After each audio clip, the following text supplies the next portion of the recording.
When I say God catches me everywhere, anywhere, it don't make a difference. Like when He lays stuff on your heart, you just kind of got to be obedient in regards to what He says and what He's asking. So allow me to be obedient at this time.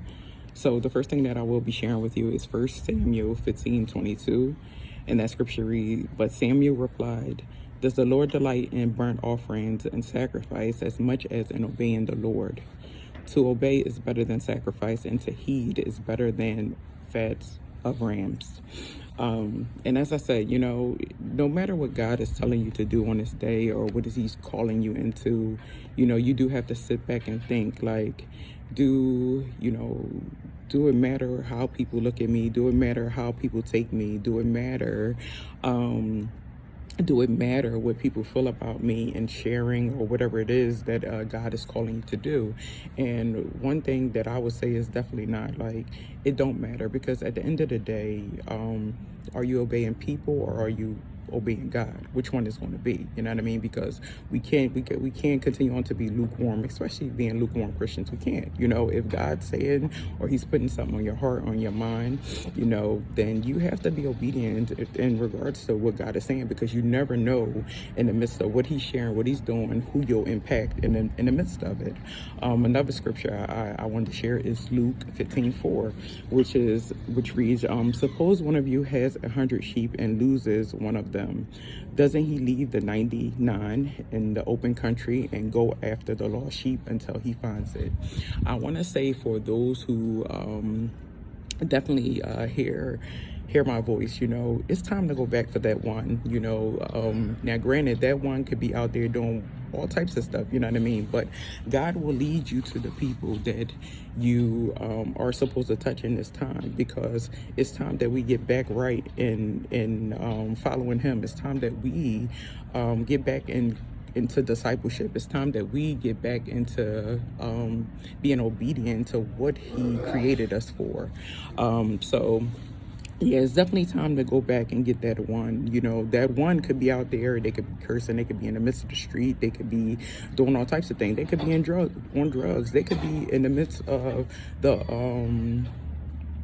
the low income community, the homeless community, whatever. Like, they could be some of these children or these youth out here that's just cutting a fool, but you might be the one that might impact them and impact their life. It might be something that you lay on their heart and plant a seed that maybe bring them into Christ, or bring, you just literally never know. So even in passing, when you walking past, when I'm on my way to work, is usually a homeless man that's on a boulevard. When I walk past or whatever, I always make sure that I say hi to him. And I remember, it's almost 2 years that I've been in ministry. I remember right before I answered the call to ministry. I remember one day I was walking across, and I wasn't even feeling it this day, I'm telling y'all, but I walked past and I seen him, and I said hi, and he was like, "Tafani, I just want to let you know that I pray for you. I pray for you often." And I'm like, dang, God, like, he just out, he in the midst, whatever his situation is, you know what I mean? Maybe he's in maybe not in a greater position than me, but the fact that he's out here, and he's taking the time out to pray for me, like, I appreciate. I mean, I appreciate that. I really, really appreciate that. Saints, are y'all out here just making sure that y'all praying for the community, just praying for y'all leaders, praying for the children, praying. Are you taking out the time to make sure that you're praying even for the homeless community, So I really appreciate that. And on today, when I was coming down and was in Wawa, like, it's one of the girls that, she's also homeless, like, and she seen me in there. She was like, "Hey, I'm so grateful that I was able to see you." And she gave me this keychain right here. She was like, "Yeah, I wanted to see you and give you this keychain." She said, "Do you want blue?" I said, "No, purple is royalty," But I'm so grateful, because even in passing, you never know what impact you might give to people. You never know how you might impact somebody.